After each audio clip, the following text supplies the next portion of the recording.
Sejam muito bem-vindos a mais um Papo em Alta. Eu sou a Isabela e hoje aqui a gente vai falar sobre dinheiro, casa e aluguel e trouxemos um convidado muito especial, Odair Pinheiro, que veio lá de Maringá estar aqui presente nessa conversa e trazer muitas informações pra gente, né, Odair? Com certeza, Isa, antes de qualquer coisa, muito obrigado pelo convite, estar participando aqui com vocês do Papo Imobiliário. Para mim é uma honra, uma satisfação falar para a tua audiência. Olha que legal, para nós aqui também é uma honra ter você aqui em nome de todo o Papo Imobiliário. E para a gente começar, eu queria que você, Odair, já trouxesse um pouquinho da sua história, como você iniciou, né? Eu falo um pouquinho da sua imobiliária também. Bacana. Nós começamos no mercado imobiliário em 2015. Nós demos início e foi um ano muito difícil, porque todas as pessoas que, quando elas almejam entrar no mercado imobiliário, muitas pessoas, inclusive tem até um índice alto de pessoas que tentam entrar e acaba voltando porque não recebe apoio, algo do tipo. Olha só. E nós passamos também uma dificuldade muito grande em 2015, quando nós entramos para o mercado imobiliário, aí faltou um pouco de apoio, faltou incentivo, faltou ensinamento, mas devido a uma perseverança que nós tivemos, nós conseguimos performar dentro do mercado imobiliário e estamos até hoje, graças a Deus. Olha só. Então, 2015, respondendo a sua pergunta. Tá? Muita jornada, muito conhecimento para trazer para a gente aqui. Bacana. E, como você sabe, né, Odair, o Papo aqui, a gente tem como cliente muito corretor, né? Como nosso público final. E a gente pegou algumas perguntinhas que eles mandaram para a gente estar esclarecendo aqui até o corretor. Inclusive, se quiser enviar para o seu cliente, pessoal de casa, pessoa física, é importante, porque a gente vai estar esclarecendo muitas coisas aqui, viu? E, Odair, para começar, já queria trazer uma primeira pergunta aqui e trazer um pouco para a minha vida também, né? A gente conversando aqui um pouquinho antes de iniciar a gravação, tô nesse processo para o primeiro aluguel, sair da casa dos pais, né? Um processo bem desafiador. E eu queria saber, quando a gente está ali buscando um imóvel para alugar, vou fechar o contrato, o que eu tô pagando ali no aluguel? Bom, na verdade, quando você fecha um contrato de locação, precisa ter alguns cuidados para você não ter aquele efeito surpresa, tá? Mas nem sempre o valor do anúncio daquele imóvel é, de fato, o valor que você vai pagar. Por exemplo, o contrato, que é o documento que vai reger essa locação até o final, nele você precisa ter atenção total, porque ali estão incluindo algumas taxas, alguns compromissos financeiros que você que vai ter que arcar com aquela responsabilidade. Uma coisa muito importante, Isa, é você ter conhecimento do que está incluindo ali, do que estamos falando, o que de fato faz parte dessa locação. Vou responder a sua pergunta e ao mesmo tempo a gente bater um papo sobre isso, porque na maioria das vezes, muitas pessoas, elas acabam se surpreendendo com as taxas que surgem no decorrer da locação, e muitas das vezes isso pode até inviabilizar o bolso desse inquilino. Então a sua pergunta, de fato, era de grande valia. Porque, por exemplo, hoje, qual que é o sistema hoje operacional de uma locação? Quais são as garantias que essa imobiliária ou que esse proprietário quer trabalhar? Muitas das vezes, por exemplo, o anúncio do imóvel está lá, é valor X. Vou pegar um exemplo aqui. Eu ouvi aqui, quando eu cheguei, eu vi algo em torno de R$2.000. Então vamos falar desse valor simbólico de R$2.000 de aluguel. Tá, mas vai ser só os R$2.000 mesmo? Porque se você optar, por exemplo, para um seguro de aluguel, uma seguradora locatícia, um fiador, o que vai acontecer? Você vai acrescentar no valor do seu aluguel uma taxa de 8%, 7%, 10%, 12%. Aí você já começa a fazer conta. Se o teu imóvel, se o teu aluguel é R$2.000 mensal, mais uma taxa de 10%, por exemplo, nós estamos falando de R$2.200. Com certeza. E aí pode vir taxa de lixo, pode vir IPTU, pode vir uma série de coisas. Então é muito importante a pessoa se atentar para esses detalhes e para essas informações antes mesmo de fechar o contrato. tem que colocar na ponta do lápis. Com certeza. Por exemplo, né, eu falei para você que estava nessa busca e eu falei, olha, valor X eu consigo alcançar ali para pagar, né? E aí quando eu comecei a colocar numa planilha e vi que tinha muitas coisas ali, eu já falei, não, peraí, agora não vou conseguir mais. Aconteceu com você então? Aconteceu comigo, aconteceu com o pessoal da redação também, então é muito comum isso, né? A gente às vezes acha que é uma coisa e tem muitas outras responsabilidades que acarretam, né? É comum, sim. Algumas imobiliárias, o que elas já fazem? Elas já colocam no site o valor do aluguel. Por exemplo, vamos falar de um apartamento. O apartamento, além do aluguel, do valor do aluguel, tem também o condomínio. Sim. Aí você precisa já saber se o valor do aluguel que está sendo anunciado, se já está incluindo o condomínio ou não. Muitas das vezes não está incluso naquele valor do aluguel. Então você também precisa se atentar para esse detalhe. Outra informação, taxa de lixo, quem vai pagar? O proprietário ou o inquilino? Muitas das vezes o proprietário quer repassar essa taxa de lixo para o inquilino. Então ele que vai ter que arcar com isso. E talvez isso não está informado no site. Então, são surpresas que é bom evitar. E uma pergunta na hora de fechar o contrato não lhe custa muito. O que vai custar é você não perguntar e depois ser surpreendido com o boleto. Exatamente.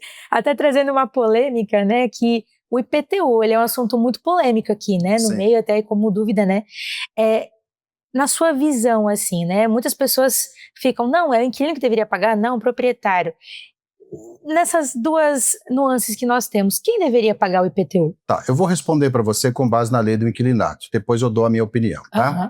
O que a lei do inquilinato fala? É que vai pagar aquele que concordar em pagar, estando acordado em contrato. Então, por exemplo, nós sabemos que o IPTU, ele é do proprietário e não do inquilino. Isso é de praxe, tá? Mas beleza, eu sou o proprietário. E eu tenho um apartamento à disposição para alocação. Você é inquilina. E eu posso colocar essa regra, e você aceitando e nós acordando isso em contrato, então cabe você pagar esse IPTU, porque nós acordamos isso lá no início. Ah, sim. Entendeu? Entendi. Agora, o que a lei do inquilinato ela fala? Tudo que for acordado em contrato deve ser obedecido. Só que o proprietário, ele é literalmente responsável por esse IPTU. Só que se ele acordar com você e você aceitar, então você fica responsável em pagar o IPTU. Olha só. É uma polêmica isso. Muitas pessoas perguntam sobre isso, muitas pessoas têm dúvidas sobre isso, mas é assim que funciona dentro da lei do inquilinato e nos contratos locatícios que temos por aí. Olha aí, já tirou muita dúvida, porque nisso eu também tinha muita dúvida, né? Uma informação muito interessante, Odair, que a nossa redação, ela está sempre acompanhando todos os meses, né, a questão do aluguel, né? A gente sabe que todo ano o aluguel ele passa por reajuste, né? E a gente tem algumas dúvidas com relação também a isso, né? O aluguel, ele tem algum limite que ele possa chegar todos os anos? Existe uma regra? O proprietário, por exemplo, ele pode aumentar o valor do nada ou existe uma regra que ele deve seguir assim? Vamos lá. O proprietário, ele pode até querer aumentar o aluguel. Tá. Só que vamos criar um cenário aqui para a gente entender melhor isso. Vou usar novamente você como personagem, tá? Vamos imaginar que você é a proprietária de um imóvel e eu sou o inquilino. E aí você, do nada, você me aparece com uma acréscimo desse aluguel aí exorbitante. Eu não concordo com isso. Porque para tudo, dentro dessa linha, desse mercado imobiliário, existe, Isa, o valor de mercado. Então, eu posso pedir, mas você não é obrigado a aceitar. Precisa haver um ponto de equilíbrio. Sim. Vamos imaginar que nem nós falamos aqui do apartamento do valor do aluguel de R$2.000, valor simbólico. Vamos imaginar que você seja a proprietária desse imóvel. E ele está alugado para mim por R$2.000 por mês. E do nada, você resolve subir para R$3.000, R$3.500, R$4.000. Ah, sou dona mesmo, vou subir isso aí. Aí você me comunica que você vai subir o aluguel para R$3.000. Eu sou obrigado a concordar com você? Não sou obrigado a concordar. Tá, mas aí o que eu faço então? Você é a proprietária. O que eu preciso fazer? Eu preciso recorrer a um profissional para poder avaliar esse apartamento para mim, esse valor de aluguel, fazer essa correção, porque eu preciso apresentar para o juiz esse laudo deste profissional, dizendo, olha, ela está querendo subir o aluguel para 3 mil, mas não é justo, o valor de mercado é esse aqui, entendeu? Sim. Então existem profissionais que só trabalham com isso, para fazer essa correção, essa contestação do valor do aluguel, quando se há essa indicação de pessoas querendo se aproveitar de algumas oportunidades. Mas vale lembrar também, Isa, dentro dessa mesma pergunta que você me fez, o proprietário ele não pode aumentar esse aluguel se esse período de locação estiver travado dentro de um contrato. Por exemplo, voltando ao nosso exemplo de novo, a partir do momento que você faz um contrato de locação comigo, ele tem uma data para iniciar e uma data para finalizar, para terminar. Nessa janela de renovação de contrato, aí sim o proprietário pode sugerir um aumento. Sim. Entendeu? Mas dentro do contrato ele não pode fazer isso. O único reajuste dentro do contrato já é aquele que já está acordado no contrato, que é o ajuste anual, corrigido pelo índice. Caso contrário, ele não pode dizer, olha, a partir do mês que vem é tanto o contrato. Não. Tem uma trava nesse contrato, que começa e termina. Agora, o grande problema surge nessa renovação de contrato. Existe também uma prática que não é muito bacana no nosso mercado, é que imagina, por exemplo, a locação comercial. Que é um outro problema sério também. Na locação comercial, imagina o inquilino colocou lá o seu estabelecimento e começou a dar resultado. Né? Vamos supor, abriu lá uma padaria, um lanche, uma pizzaria, que seja, e aí começou a vir cliente, a atender, e aquela coisa toda. Acaba o contrato dele, ele precisa renovar, porque ele não quer perder o ponto. Aí o proprietário chega e fala, não, agora para você renovar, eu renovo com você, mas você vai ter que pagar uma luva, vai ter que pagar para eu renovar esse contrato com você. Existe também algumas situações nesse quesito, ele precisa entrar com o advogado para tentar ajustar, mas sempre nós aconselhamos o seguinte, o melhor caminho é o caminho do diálogo, sentar, conversar, tentar ajustar, antes de ir para uma briga judicial. Com certeza. Mas, respondendo à sua pergunta, o proprietário ele pode até tentar subir esse aluguel, fazer o que ele bem quer na vida, só que, para o outro lado, se a pessoa não concordar com isso, ela pode entrar com uma contestação daquele reajuste de aluguel. Não é fácil não assim. Não é fácil, né? Não é bagunçado. É bagunçado, né? A gente até estava conversando sobre o caso de uma influencer, né, aqui, anteriormente. Ficou muito em alta, acredito, por conta da pandemia também, né? Você tá ali dentro da sua casa, você querer que a sua casa seja ali o seu lar, mudar muitas coisas, né? E ela estava no final de um contrato de aluguel e ela viu que o apartamento poderia ter uma reforma e ela começou a se aventurar nessa questão de reforma. Como ela era uma influencer muito conhecida, o vídeo acabou chegando no proprietário e ele passou a querer aumentar de uma forma muito drástica o aluguel após, né, o fim do contrato. Nisso ela viu que ela não conseguiria pagar. Então depois dela fazer toda aquela reforma, ela teve que sair do apartamento. E enfim, o próximo estaria, né, ali com a... Nesse caso aí, se eu não estiver enganado, eu vi alguma coisa sobre isso, porque quem não conversou sobre esse assunto, né? Dentro do mercado imobiliário, esse foi um assunto que veio à tona. Mas assim, existem 2 tipos de locação. A locação residencial e a locação comercial. Por exemplo, no tocante à locação comercial, você vai brigar pelo ponto, que nem eu trouxe o exemplo agora há pouco. Imagina você que foi lá e abriu a sua pizzaria, está há 5 anos com a pizzaria naquele lugar, todo mundo já sabe, olha, a pizzaria da Isa, tal lugar, todo mundo já sabe que é ali. E do nada o camarada cisma que vai dobrar o valor do aluguel e você se sente prejudicada. Então, uma coisa é no âmbito comercial. Aí sim entra o pedido de revisão de aluguel, que é você contrata o profissional para poder contestar o valor que ele está pedindo. Por exemplo, vou trazer um exemplo aqui da cidade que eu moro, que é a cidade de Maringá. Houve uma situação em Maringá, onde uma loja muito famosa vou dizer que essa loja, não vou dizer o nome, né, gente? Mas é uma loja que tem em praticamente todas as cidades do nosso país, e ela estava lá com a sua loja no centro de Maringá.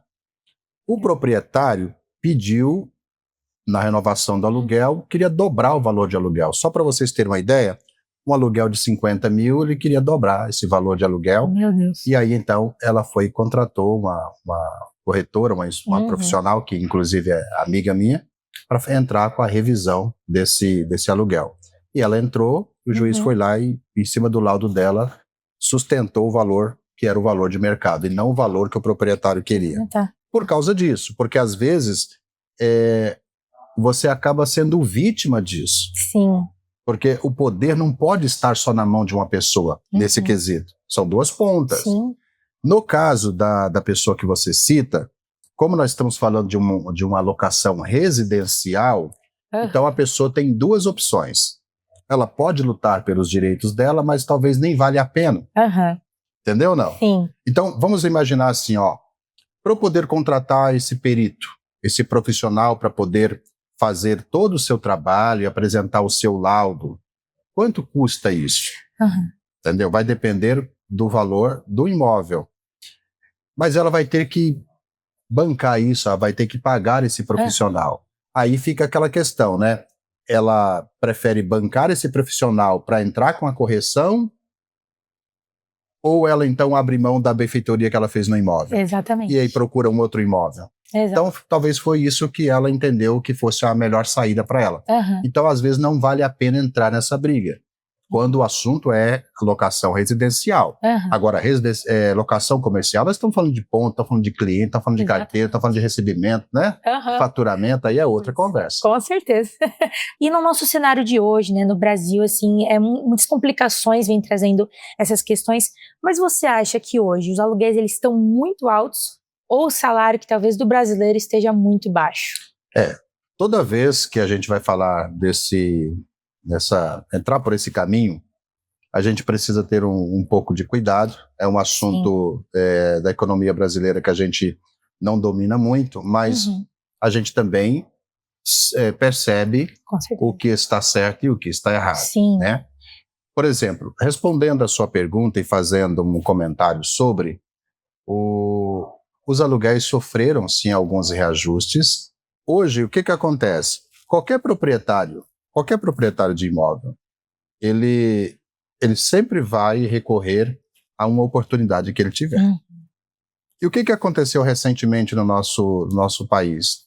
Nós tivemos a pandemia, começou ali em 2019, depois se estendeu, acho que acabou em 2022. Exatamente, Mas aí vem o efeito pós-pandemia.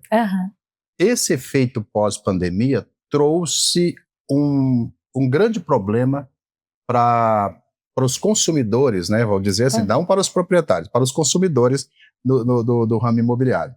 E aí, qualquer proprietário... Gente, vamos lá. Nós trabalhamos hoje com vendas de imóveis, o construtor constrói o imóvel para poder vender. Quando nós estamos falando dessa alta da pós-pandemia, nós estamos falando com base não do preço do terreno. Porque você entende que o terreno não subiu? Sim. Não tinha necessidade do terreno subir? Não tinha necessidade. Sim. Mas a matéria-prima subiu. Então o fio dobrou o preço, o aço dobrou o preço, o cimento, enfim. Então, uma vez que esse material ele ficou mais caro, então esse resultado final também ficou mais caro. Só que aí entra a questão do oportunismo que nós estamos debatendo. Se eu estou falando de uma pessoa que constrói para vender, claro que o consumidor que comprar esse imóvel vai sentir lá na ponta, porque o proprietário pagou mais caro nesse material. Mas o imóvel que já estava alugado, mas como tudo subiu, por que não subir? Entendeu? Então, a alta vem do material, só que nem sempre o proprietário desse imóvel, que já tinha um imóvel construído, sentiu essa alta, mas ele repassou esse preço. Porque a partir do momento que ele repassa e o consumidor acostuma, aí está tudo certo. Então, o resultado da pergunta é: a pós-pandemia trouxe todo esse efeito colateral, só que o proprietário do imóvel, que já tinha esse imóvel construído, ele aproveitou o ensejo e fez ali a sua correção também do aluguel. E também, outro ponto importante, Isa, é a oferta e procura. Sim, né? exato. Então, uma vez que você tem bastante pessoas procurando por locação e você tem pouco produto na prateleira, então você dá uma igualada nisso aí para ficar satisfatório para o proprietário. Então, essa é a questão do que a gente coloca.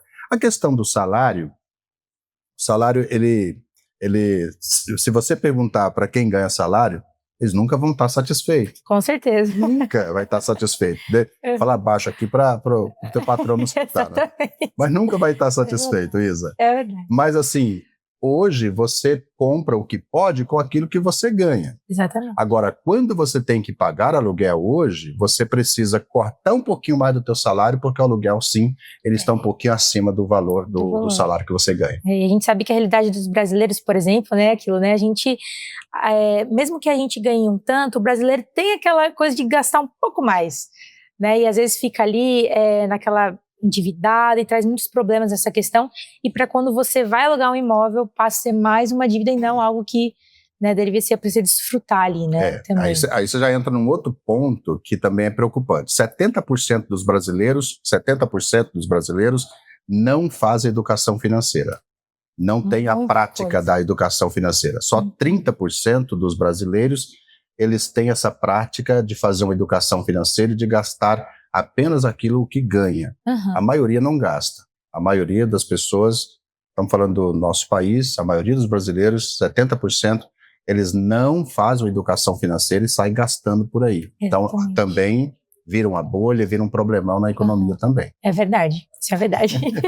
Olha aí, galera, vamos fazer educação financeira, né? A pergunta é se não é o teu caso, não é isso? Não, não é não. A gente está estudando para, né, com certeza, deixar nossas finanças legais, né, e desfrutar, né? Eu vou pedir uma licença aqui pro Odair e vou falar com você que está em casa, vendo a gente, falando com você, corretor, pessoas que se importam e querem conhecer mais sobre o mercado imobiliário. Se inscreva no nosso canal aqui e acompanhe nossas redes sociais. E também, gente, assinem a nossa newsletter toda terça e sexta-feira com informações quentes e atualizadas para vocês, tá bom? E como a gente estava falando até agora, né, Odair, sobre aluguel, eu queria um pouco mais sobre compra do imóvel, né, que é um assunto que também acredito que muitas pessoas têm dúvidas, né? Eu tenho aqui também um dado, né? A gente fez uma retrospectiva agora na nossa newsletter, né? Que fez uma entrevista que 33% dos entrevistados, eles pretendiam comprar um imóvel nos próximos 24 meses. Então mostra que, assim, existe um número legal para pessoas que estão interessadas em comprar, mas eu queria saber algo. Se essa pessoa ela vai procurar a sua imobiliária hoje, o que você aconselharia a ela e você acha que existe um valor necessário que uma pessoa deva ganhar para estar comprando um imóvel? Bom, essa é uma pergunta muito boa de responder. Eu vou até olhar para a minha câmera principal e falar, olha, se você for de Maringá, Sarandi, daquela região toda ali, vem para cá, porque nós vamos te aconselhar da melhor maneira possível, tá? Isa, vamos à tua pergunta. Quantos por cento? 33%? 33% entrevistados. Gente, eu tenho que levar essas informações para os meus corretores, tá? Com certeza. Vamos lá. Posso falar um pouquinho sobre essa base de informação tua, esses claro. 33%? Porque acontece o seguinte, nós, graças a Deus, nós que atuamos no mercado imobiliário, trabalhamos com venda e locação. O mercado imobiliário brasileiro, ele é um mercado imobiliário consumidor, ou seja, o jovem, eu vou falar do jovem para não falar voltar um pouquinho e falar da criança, mas o jovem, quando ele já começa a entender toda a dinâmica da vida social e tal, ele já consegue entender a necessidade de ter um imóvel. Isso é de praxe. Quando ele não percebe, os próprios pais já vão induzir ele a fazer isso. Com certeza. Quando é que você vai comprar a sua casa? Então, é por isso que nós temos hoje um percentual muito alto, né, 33% de pessoas interessadas em comprar imóveis nos próximos meses. Eu já vou deixar meu contato para esses 33%. Com certeza, vou deixar. Então, vamos lá. Se você me permitir, eu comentar com vocês sobre esse desejo da compra do imóvel. Tá. Quando que ele começa? Onde ele começa? Inclusive, nós temos uma mentoria chamada Venda Invisível, que essa mentoria eu falo exatamente sobre isso. Ai, que legal. Quando que surge essa ideia? Vamos imaginar que vocês trabalham em várias pessoas, que nem você me falou. Sim. Aí chega para você, vamos citar um nome aqui, pode citar o nome de alguém? Claro. Eu vou pegar aqui a Júlia? Não, essa aqui que levantou. Lohane. Ela chegou para você e falou assim, Isa do céu. Você falou, o que foi? Tem uma novidade para te contar. Geralmente é assim. É assim, né? Aí você falou, o que foi? Ela falou assim, comprei meu apartamento. Quando ela está testemunhando para você que ela comprou o apartamento, te surge uma curiosidade. Aí você fala assim, comprou um apartamento? Você? Aí ela fala, ela toda feliz, sim, comprei, né? Aí você fala assim, como? Mas esse teu como não é menosprezando ela. Sim. Uhum. Vai do nível de amizade, sim, né? Com certeza. Mas não é uma pergunta assim, menosprezando ela, tipo assim, ou humilhando ela. Uhum. Mas a sua pergunta é com base numa curiosidade. Com certeza. Porque enquanto ela está dizendo que comprou, juntando as mãozinhas assim, fazendo assim que comprou, o teu cérebro já está processando. Olha, mas ela ganha o mesmo salário que eu. Como que ela comprou? Uhum. Ou seja, dá a entender que ela tem a informação e você não tem essa informação. Informação essa que fez com que ela comprasse o imóvel. E essa curiosidade que surge no teu coração a partir do momento que vocês conversam e que ela te conta o processo que fez, não sei o que tem, falei com um corretor chamado Odair Pinheiro e tal, aquela coisa toda. E aí nasce no teu coração já um desejo. Você vai encerrar essa conversa com ela, você vai encerrar o teu expediente. Na primeira oportunidade que você tiver, você vai acessar a internet e vai dizer assim, apartamento, entendeu? No bairro que você mora, entendeu? Onde você já vai começar. Se esse corretor tiver bem posicionado naquelas redes sociais que você estiver acessando, você já vai entrar em contato com o profissional e vocês já vão começar. Você tem dinheiro para dar entrada? Não tenho, mas eu tenho uma amiga que me falou que deu certo, entendeu? Tem como, né? Você está entendendo? Sim. Então, por isso que essa pesquisa faz todo sentido, porque muitas pessoas já participaram de uma conversa como essa e, posterior a isso, dá um depoimento aí para uma coleta de dados e já identifica que muitas pessoas têm sim de fato interesse na compra do imóvel, já brotou o interesse no coração da pessoa e ela está disposta a lutar por isso nos próximos meses. Sim. Agora a pergunta, em cima disso, a pergunta que você faz, repete a pergunta que eu acabei respondendo, fazendo uma introdução para você. Né? Mas assim, a pessoa está na sua imobiliária, né? Como é que você faz esse atendimento com ela? Assim, você chega nela e fala assim, olha, para você estar comprando, você precisa ganhar tanto? Ou você consegue falar, não, existem caminhos? Existem caminhos. Bom, vamos lá. O que nós fazemos? Para cada cliente existe um perfil, tá? Porque quando o banco ele vai oferecer crédito para a pessoa fazer a aquisição do imóvel, o banco ele vai analisar 2 perfis. Tá? Ele vai analisar o perfil de quem está buscando o recurso com ele, e ele também vai analisar o perfil do imóvel que essa pessoa quer adquirir. Como a sua pergunta não é voltada para o imóvel, é voltada para o cliente comprador, então vamos falar sobre o perfil do cliente. O banco quer saber quanto você ganha, e eu já vou entrar na tua resposta, já vou praticar a tua resposta.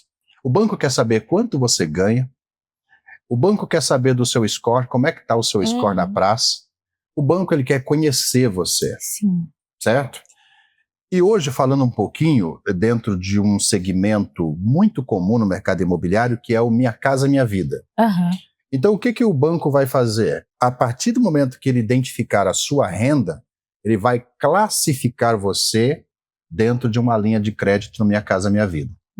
Então, se você ganha X, você vai encaixar na faixa 1. Se é um pouco mais, que você ganha faixa 2, depois faixa 3, depois faixa 4. Vou falar da minha região, que é onde nós estamos. Cada região tem uma tabela. Então, a nossa região, por exemplo, Se você ganha um salário de até 2.850, você vai encaixar dentro da faixa 1. Se você ganha de 2.850 a 4.700, você vai encaixar na faixa 2. Se você ganha de 4.700 a 8.600, você vai encaixar na faixa 3. Se você ganha de 8.600 a 12 mil reais, você vai encaixar na faixa 4. Beleza. Então, agora você já entendeu sobre as rendas. Sim, com certeza. Tá? A renda você já entendeu. Beleza. Aí é fácil agora descobrir quanto você ganha, é só perguntar qual faixa. Qual faixa você tá? Mas nós não vamos fazer isso com você, tá? Beleza. Dado essa informação, quando eu pergunto para o cliente qual que é a sua renda, ele informa para mim a renda dele, eu já vou saber qual das faixas ele vai se encaixar. Vamos imaginar aqui que a sua renda, e você pode até dizer amém daqui a pouco com a informação que eu vou, com a pergunta que eu vou te, com a informação que eu vou te dar, que a sua renda ela vai de 8.600 a 12 mil. Posso ouvir um amém? Amém. Então tá bom. Dentro dessa faixa de renda, o banco libera para você 80% de um laudo de 500 mil reais, ou seja, 400 mil reais de financiamento se a tua renda for próxima de 12 mil reais. Então, a partir do momento que eu tenho informação da sua renda, eu já consigo saber quanto que o banco vai liberar para você de financiamento. Há uma conta simples aqui, ó. 12 mil de renda, 400 mil reais de financiamento e parcela de 3.600 reais. Então, aí eu já consigo filtrar você. Se você está na faixa 4, se você está na faixa 3, se está na faixa 2. Aí eu também já consigo passar para você estimativa de valor de entrada, valor de parcela, e aí você vai sentindo se aquilo de fato faz ou não faz sentido para você.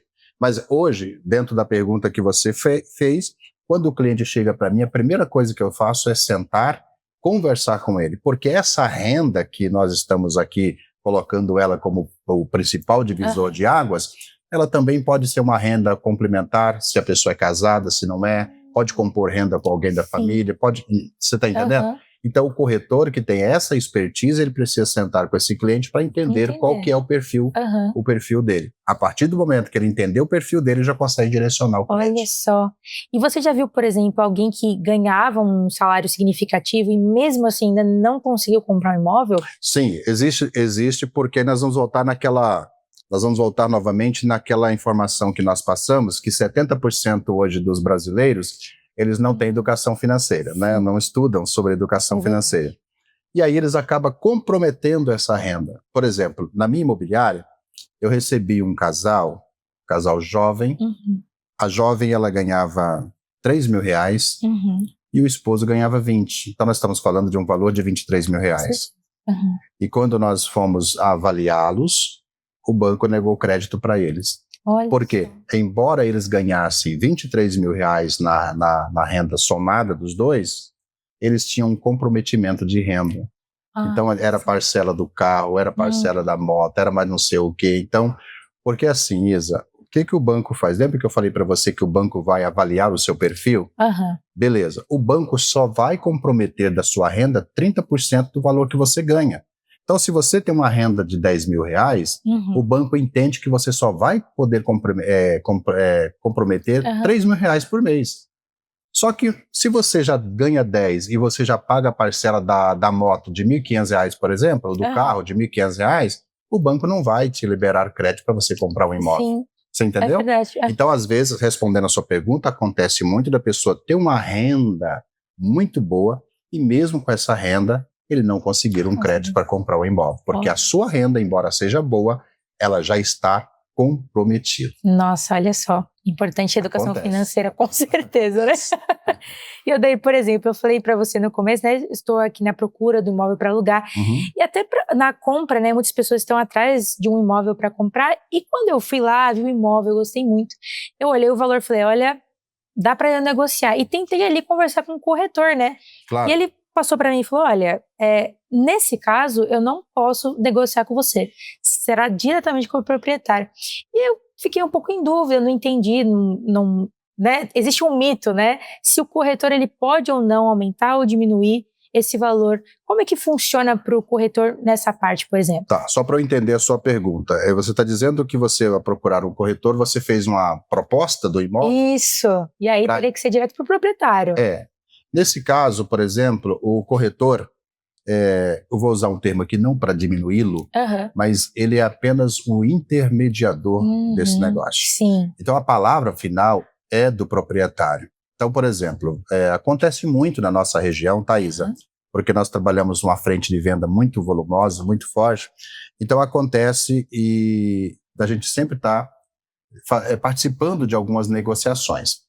Às vezes, você manda uma proposta limitada com aquilo que você pode, ou simplesmente você é uma boa brasileira, uma boa negociadora. Então você fala, deixa eu mandar uma proposta para ver se eu consigo tirar esse imóvel por menor valor. Então acontece muitas das vezes do proprietário ele baixar um pouquinho o valor do imóvel, escutar aquela proposta, mandar uma contraproposta, porque assim, pela experiência que eu tenho, de dentro ainda da nossa linha de raciocínio, o construtor, ele foi lá e construiu esse imóvel para vender, para ter um lucro de X valor. Sim. Só que você sabe muito bem que o nosso dinheiro só tem valor dentro do tempo estimado. Sim. Passou do tempo, ele perde o valor. É tão verdade que hoje, antigamente nós falávamos de casa de 1 milhão, nós ficávamos de queixo caído, né? Hoje casa de 1 milhão é casa pequena. Sim, então, é verdade. Porque o tempo fez com que isso acontecesse. Então, ele construiu o imóvel e o imóvel disponibilizou o imóvel para venda. Só que ele está pedindo lá, estou dando muita dica aqui, viu, gente? Tô dando muita dica aqui, tá? Só que ele construiu o imóvel e o imóvel está parado já há 6 meses. Aí ele já começa a se incomodar. Por quê? É 6 meses que o capital dele está parado. Ele não reajustou o valor daquele imóvel. O mesmo valor que ele colocou para venda é o valor que está anunciado até hoje, o imóvel está parado, ele já está no prejuízo. Então, por exemplo, se o cliente for negociar esse imóvel, a probabilidade dele conseguir um desconto é maior.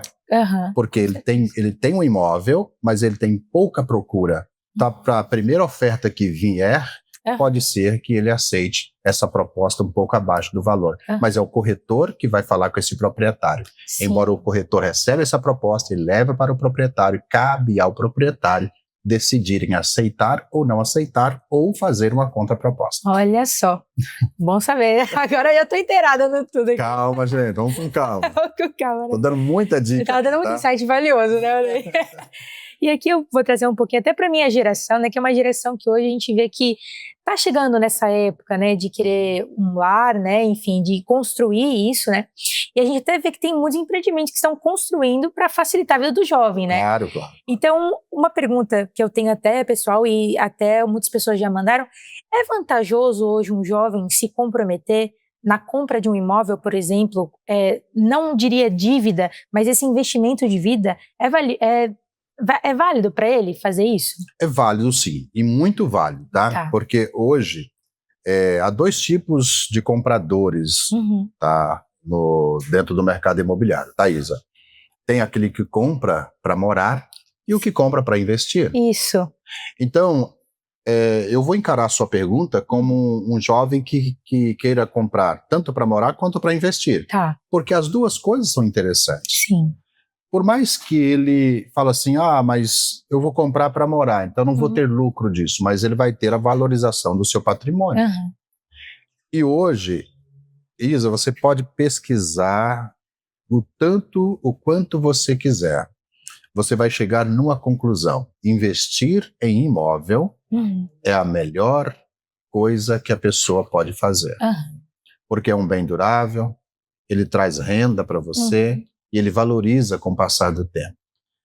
Uma informação muito importante também, Isa, dentro da pergunta que você fez, que eu ouço bastante, tá? A pessoa vai comprar um imóvel e ela precisa financiar. Hoje, não vou dizer aqui um percentual, que eu não tenho esse dado, mas muito mais de 90% das pessoas que adquirem o imóvel, ela recorre a um financiamento. Sim. E aí existe aquela comparação que as pessoas chegam para mim e falam assim, Dair, quanto que é a parcela do meu imóvel? Eu falo, a parcela do seu imóvel é R$2.000. Aí ele fala assim, quanto tempo que eu vou pagar esse imóvel? Eu falo, olha, 360 meses, ou seja, 25 anos. Sim. Aí ele fala assim, não, mas você tá doido, imagina, quanto que é? Só que ele fala assim, não, mas aí o meu imóvel vai valer, quando terminar, eu vou ter pago mais de R$1 milhão. Eu falei, sim, e quanto vai valer o seu imóvel? Olha. Daqui 25 anos. Exatamente. Aí, beleza. Se você tem, no caso eu, faço isso, tá? Tá. Para explicar para essa pessoa, eu falo o seguinte, beleza, quanto que é o valor da parcela? R$2.000, ok? Ok. Se você for dar uma festa hoje, você vai reunir vários amigos, convidados, e você precisa comprar refrigerante para você servir os teus convidados. E você compra R$2.000 de Coca-Cola. As garrafas PET, lá de 2 litros. Quantas cocas você compra hoje com R$2.000? Ele vai lá, poxa vida, hoje a média, não sei, aqui em São Paulo, na minha região lá, tá o quê? R$10 uma coca. Então, beleza. Então, nós estamos falando aí de 200 Coca-Colas, cocas, né? Frascos, garrafas. Beleza. Entendeu essa parte? Entendi.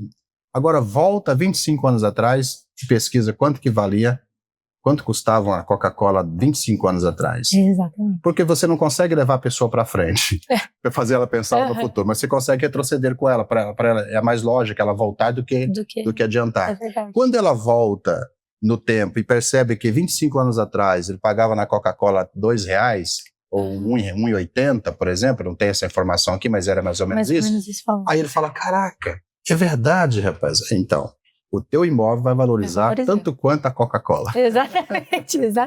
Então aí ele consegue entender, e aí a gente consegue explicar para ele que é o valor de parcela que ele está pagando no imóvel hoje, não é o resultado final que vai custar o seu imóvel. O seu imóvel vai custar aquele valor que ele está comprando, que é o valor do contrato. Agora, o que o banco está emprestando para ele, aí sim terá juros e correções. Mas mesmo assim, vale a pena ainda, porque lá na frente o teu imóvel estará muito mais valorizado do que ele pensa que estará. Ou seja, é um investimento. É um investimento. Então, respondendo a sua pergunta, compensa e muito, tá? Olha. E parabéns para o jovem que conseguiu fazer isso aí, tá? Exatamente. E a gente até sabe, né, Odair, que a gente tem muito autônomo no Brasil, né? A gente, Sim. Principalmente jovens que estão indo mais nessa área de quero ser autônomo, né? Sim. Para essa pessoa que ela está querendo comprar um imóvel sendo autônomo, é mais difícil? Existem meios, né? É vantajoso também, na verdade, assim, como você falou, sempre será vantajoso, ele vai valorizar. Mas para o autônomo, como é que você acha que poderia seguir? Qual caminho ele poderia ir? Para o autônomo, existem pelo menos 2 caminhos, tá? E isso não torna a compra do imóvel mais difícil, tá, Isa? Tá. O que ele vai precisar fazer? Estar atento para uma janela que nós chamamos da declaração do imposto de renda. Então, se ele é autônomo, mas ele faz a declaração do imposto de renda dentro do prazo da janela, essa declaração do imposto de renda, alguns bancos aceitam como renda formal. A Caixa Econômica, por exemplo, é um desses bancos. Beleza. Aí tem outras instituições, bancos privados, que nós chamamos, Bradesco, Santander, Itaú e etc., que alguns deles não aceitam essa declaração do imposto de renda, mas eles preferem acreditar no seu histórico e relacionamento com eles. Sim. Então, por exemplo, se você é uma correntista no Banco Bradesco, por exemplo, eu sou o gerente, você chegou para mim a informação que você quer comprar um imóvel, eu olho o seu histórico de movimentação. E em cima do histórico de movimentação eu libero o crédito para você. Ou seja, porque já há um relacionamento e eu conheço você através do seu histórico. E para a Caixa Econômica ela aceita a declaração do imposto de renda como renda formal. Eu disse informal anteriormente, se eu falei informal, a correção é como renda formal. Então, se a pessoa trabalha como autônomo, ele não está isento de comprar um imóvel, ele consegue comprar um imóvel. Possível. Gente, é só falar com o Odair. É só falar com o Odair, gente. Não tem conversa, só falar que aqui nós... Só falar com o Odair. Olha, nós trabalhamos com clientes com variáveis perfis. E chega clientes com perfil de autônomo. É que você falou, hoje nós estamos numa época, muitas pessoas empreendendo, muitas pessoas querendo ganhar o seu dinheirinho de renda na informalidade, mas ele consegue fazer a declaração e tornar a sua renda formal. Olha. Hoje, Isa, as pessoas não compram imóvel por falta, às vezes, de conhecimento. Conhecimento, essa é a palavra. Se ele tiver conhecimento, ele estando bem assessorado por um profissional, picareta não, tá, gente? Pelo amor de Deus, né? Picareta não. Mas bem assessorada por um profissional, ele consegue sim fazer a aquisição do seu imóvel, e isso é certeza. Olha que legal, Odair. Você até trouxe aqui, você falou, né, que lida com muitos perfis, né, na sua imobiliária. Isso é muito legal, isso é muito importante. Isso acaba te trazendo uma jornada, histórias muito boas, né, nessa caminhada.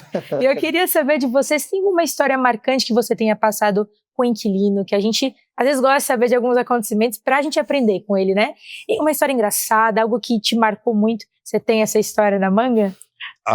Quando o assunto é locação, sobra história e falta audiência, porque acontece muita coisa na locação, né? Desde situações assim para a gente passar raiva, situações para a gente, situações até engraçadas, mas, por exemplo, hoje a maior dor da locação é a inadimplência, a desocupação do imóvel. É uma situação muito dolorida nas imobiliárias, porque eu vou chamar de abençoado, tá? Sim. O abençoado apresenta um comportamento na hora de locar e depois ele muda esse comportamento na hora de desocupar o imóvel, entendeu? Então, tipo assim, existem várias coisas. Por exemplo, nós tivemos uma desocupação que no contrato a gente já, para não ter esse problema, e vale a dica, tá, pessoal? Coloca isso no contrato. O que nós colocamos no contrato? Que o imóvel tem que ser pintado e já colocamos até a marca da tinta. Nossa! Porque você sabe perfeitamente que nós vivemos num mundo em que as pessoas...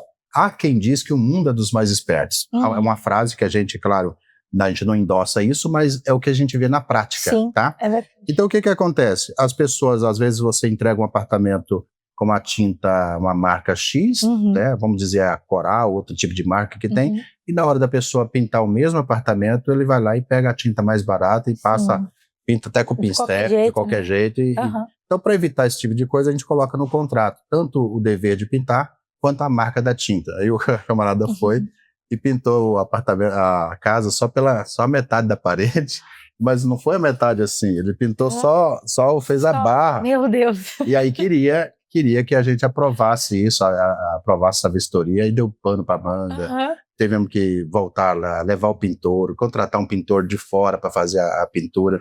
Isso é só um dos problemas. Olha! Outros problemas que surgem bastante na locação é quando a pessoa anoitece e não amanhece no imóvel. É outro problema sério. Nossa. Porque além de você ficar no prejuízo, você tem dificuldade de encontrar essa pessoa. E acontece sempre, tá? Acontece sempre. Nós estamos trazendo histórias assim de coisas que a gente está vivendo até no nosso dia a dia. Antes de vir para cá, semana passada eu estava vivendo isso. A pessoa anoitece e não amanhece. Isso é um problema clássico na locação, uma dor terrível que a gente está tentando filtrar melhor para poder diminuir isso.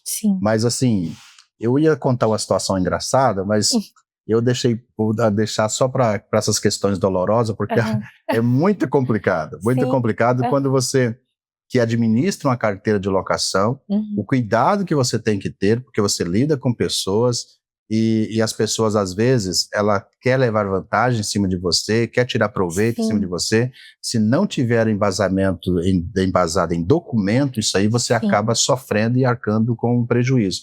Porque o prejuízo, alguém vai ter que pagar. E na maioria das vezes é quem administra, porque o proprietário não quer que essa conta sobre para ele. Com certeza. Mas é isso. Eu tenho algumas histórias, mas numa outra oportunidade eu conto para vocês. Com certeza.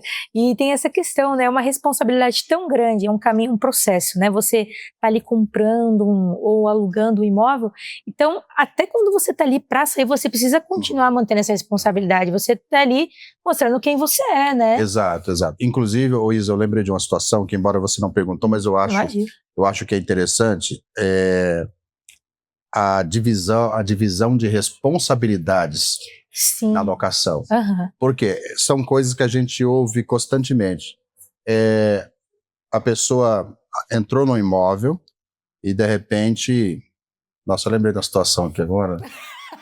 Fica à vontade para contar, que a gente quer saber aqui. Não é que... Vamos, deixa pra lá. A pessoa, ela entra no imóvel e aí surgem algumas questões no imóvel, porque o imóvel ele precisa passar por manutenções. E aí o inquilino entra no imóvel, usa o imóvel, e aí dá alguns problemas, eu vou citar alguns, talvez seja bem corriqueiros, e eles acham que essa responsabilidade é do proprietário, eles querem atribuir ao proprietário. Então, vou deixar uma coisa bem clara aqui para vocês, pessoal. Tudo que for estrutural do imóvel é de responsabilidade do proprietário. Tudo que for manutenção do imóvel é de responsabilidade do inquilino. Vamos aqui a alguns itens. Caixa de gordura, quem limpa? Proprietário ou inquilino?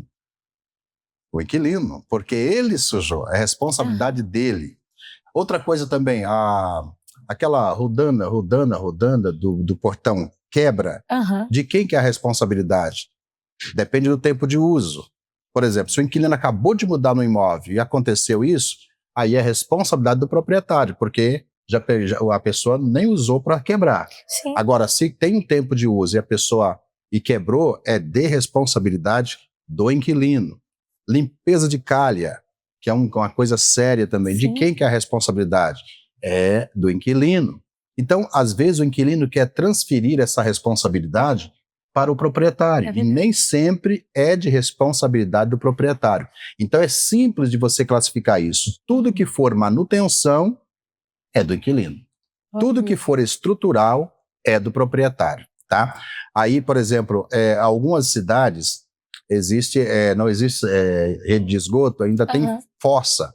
E aí o que acontece? Às vezes a pessoa muda no imóvel, a fossa enche, e aí fica aquele tormento, aquela situação terrível. Um dia, um inquilino me ligou e falou assim: Odair, a gente administra um imóvel na cidade que ainda não tem rede de esgoto, é fossa. Aí o inquilino ligou e falou assim: Odair, encheu a fossa lá e aqui tá um rebuliço lá em casa, resolve. Eu falei: quem resolver? Não, resolve, tem que ir o proprietário ir lá. Eu falei: quanto tempo você está no imóvel? 2 anos. Eu falei: meu jovem. Nossa. Meu jovem. Então essa M é sua, né, filho? Com certeza. Então não tem o que fazer. Essa M é sua, rapaz. É isso mesmo. A única coisa que eu vou te fazer tá aqui, o desentupidor, o telefone, vai lá e resolve. Isso. Essa M é sua. Então essa é uma história que eu relutei para contar, que eu acho que foi muito engraçado, porque ele veio por cima e eu só mostrei para ele de quem era a responsabilidade, ele declinou, porque de fato é o que diz o contrato, né? Manutenção é do inquilino. Tudo que for de reparo estrutural do imóvel, aí sim é do proprietário. Olha. Então, gente, eu sei que é um assunto, mas é um assunto comum, tá? Porque tem muitas cidades que tem imóveis alugados que não é rede de esgoto, é fossa. E eu sei que é um problemão, porque geralmente essa fossa enche quando tem visita. Exatamente. Deixa quieto. Muito complicado. Bom, né? É complicado, né? E daí eu queria saber de você, assim, porque você deu insights, assim, maravilhosos, né? Se fosse para você deixar um conselho para quem está assistindo, seja o inquilino, seja um corretor, uma imobiliária até, para quem quer alugar, comprar imóvel, ou a pessoa que está ali, o proprietário que está para vender ou alugar também. Que conselho você deixaria para essas pessoas? A depender da região do Brasil, né? Mas vamos lá, eu quero falar de uma maneira muito aberta e eu vou começar para o jovem que nos assiste. Primeira coisa, se é jovem, se não é jovem, primeira coisa faça uma educação financeira, tá? Porque você fazendo uma educação financeira, você vai saber comprometer o seu dinheiro e usar o seu dinheiro da maneira correta. Em cima disso, eu lhe diria o seguinte: no nosso país, algumas pessoas elas sobrevivem com o dinheiro que ganham, outras vivem com o dinheiro que ganham. E as outras pessoas já começam a ter um pouquinho de qualidade de vida, está numa fase de qualidade de vida. Esses que têm uma fase de qualidade de vida já conseguem escolher até o restaurante que deseja jantar. É verdade. Fora isso, outras pessoas já vivem um nível de investidores. Eles já conseguem escolher o restaurante para jantar, a viagem a fazer, e eles, mesmo assim, ainda sobra dinheiro, eles começam a investir. E outras pessoas, de tão investidor que passa a se tornar doador. Neymar, por exemplo, é um doador, ganha tanto dinheiro que eles começam a doar para as instituições de caridade, algo do tipo.